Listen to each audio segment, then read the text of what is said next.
Some challenges that I have experienced, it's hard to fit in. When you know you're different, there are also microaggressions in the community, which is really hard to talk about actually. But I realized it's that my experiences are valid, and these experiences should be heard. There was a lot of pressure to conform, at the same time prove that you don't need to be taught or you don't need to be babysit. And I went at it for a couple of years, like balancing towards makisama and at the same time prove that I could be as good. Before, I was not even being asked what are the hardships are of being a woman in the field. They all assume that I have to battle through it. Like, we have to appear tough or as flexible as the men are. Like, I operated in that mindset for a long time until I realized that I could be different. I could be whoever I want to be in this field. I could be as opinionated as I want to be, as long as I'm well researched, I'm in the right. Like, they assume that you're good as long as you don't rock the boat. I don't remember if I was that vocal, but I was vocal in at some points where I felt like it was a barrier between me, my point in my career, and then moving towards the next step. When you're working in the entertainment industry, it's a given that there's a lot of like sexism going on. When you're like I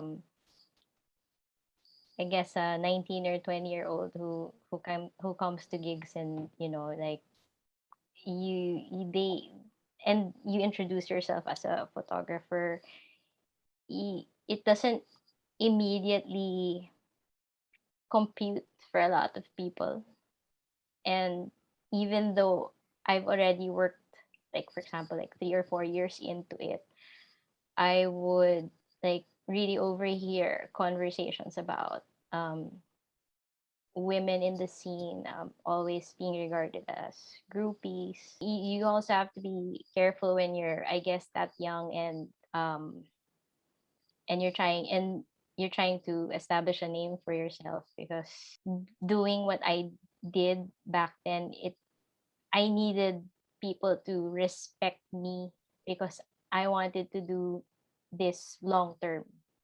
So if they had the impression that, I was just there, not serious, having fun, it would ruin like a lot of my chances of touring with bands, because most of the bands that I want to tour with are guys. So it was so hard for me to kind of be, I guess, again, be myself, because people can get a different impression of what you're doing there. I think when we talk about diversity, it's about letting different perspectives thrive. And it's important to have women and queer photographers like having a say in those different issues, because we have something to say. We have different perspectives. We're coming from different backgrounds and experience, and we could interpret the world our way too.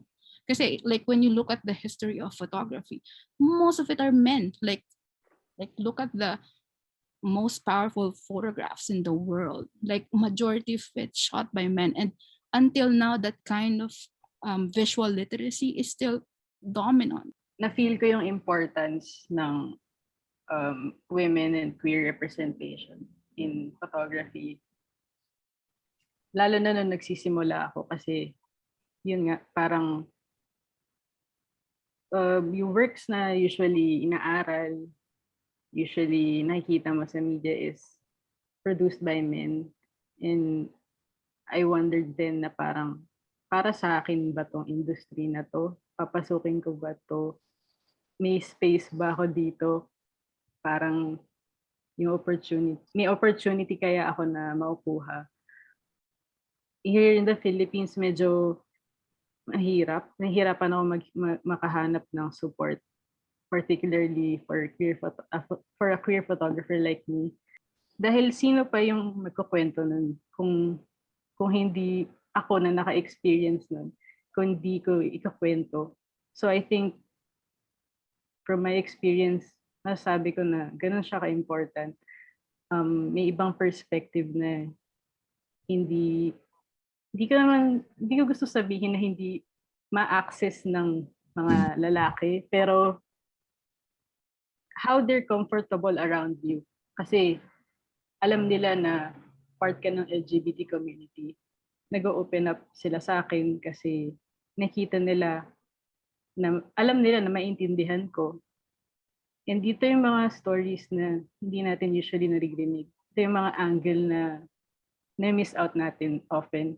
The reason why we need to document the stories that we tell is because we want our future to be better. So for the future generation to have a reference of something and make better on that, like make it better. So how do you make it better? The only way to make things better is by introducing contrasts to things. Diba? So when you're only telling one narrative from a single or an overused perspective, then you introduce, like, for example, the female perspective or the queer perspective.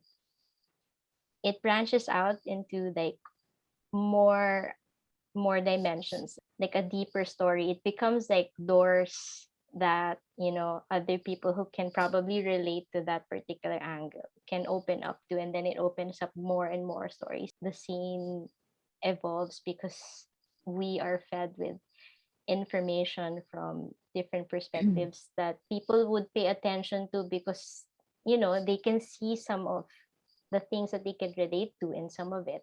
So that's when I realized, like, I want to do that.